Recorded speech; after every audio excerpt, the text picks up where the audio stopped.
செல்லக்குட்டி ஆ, அவ்வளவு பொறுப்பா இருக்குது செல்ல நீ. பொறுப்புலாம் இல்லைங்க. ஏதோ அதே கோலம் தானே செல்லம். நான் கத்துக்கல, இன்னும் கத்துப்பேன் பொறுமை. சரி ஓகே, வட செல்ல கிளம்பலாம், டைம் ஆயிடுச்சு.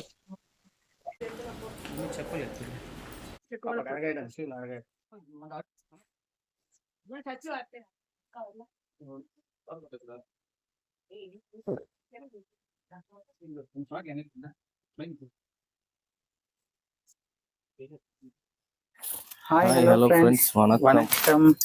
நான் எப்படி இருக்கீங்க? நல்லா இருக்கீங்களா? ஓகே, நாங்கள் ரெடி ஆகிட்டோம். காலைல சர்ச்சுக்கு போயிட்டு வரோம். 7:30 மணி தாங்க ஆகுது. அதுக்குள்ள சூரியன் கண்ணை பறிக்குது. இன்னைக்கு ஃபுல்லாகவே வேலை இருக்குது நமக்கு. சர்ச்சுக்கு போயிட்டு வந்துட்டு நம்ம ஃப்ரெண்டு வீட்டில் வந்து மசாஜ் சென்டரை, ரிலாக்ஸேஷன் சென்டர் ஓப்பன் பண்ணுறாங்க. அதுக்கும் போகணும். வெயில் இப்போ வெளில வர முடியல. சர்ச்சுக்கு வரோம், போயிட்டு வந்து வேலை இருக்கு, அவ்வளவுதான். போயிட்டு வந்து பேசுறோம். அவ்வளவுதான். சரி, என் பர்த்டேக்கு வாங்கி கொடுத்தாங்க. எப்போ? நவம்பர் 10. இப்போ என்ன வந்துச்சு? ஏப்ரல் 19 வந்துச்சு. இதோட இப்பதான் நான் செகண்ட் டைம் போடுறேங்க. ஏன்னா வீட்டில் இல்லைங்க, காலையில் 6 மணிக்கு போனால் நைட்டு 6 மணிக்கு வராங்க. அதுக்கப்புறம் எங்கே போகிறது அந்த ஷூவை? நம்ம நான் வீட்டோட வெளில போனோம்.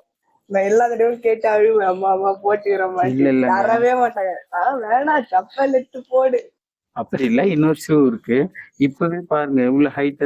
யாராச்சும் 10th படிக்கிறாங்கன்னு நம்பவே மாட்டாங்க. இந்த ஷூ வேணாம் வேணாம் நான் வாங்கி வச்சுக்கின்னு இன்னும் ஹைட்டா தெரியுறா. நேத்து வந்து கேக்குறாங்க, இப்பெல்லாம் இதாங்க ஃபேஷன், போட விட மாட்டேன். இவரோட ஃப்ரெண்டு எனக்கு இன்விடேஷன் கொடுத்துட்டு வந்தாங்க.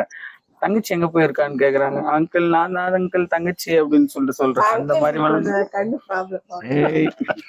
இல்ல இல்ல, நான் தான் அங்கிள் தங்கச்சி. ஓ அக்கா தான் காலேஜ் போயிருக்காங்களாமாண்டாங்க. அந்த மாதிரி இருக்காங்க, அதனாலதான் போட வேணாம். பாய், சர்ச்சுக்கு போயிட்டு வரலாம். ஓகே, பாய்.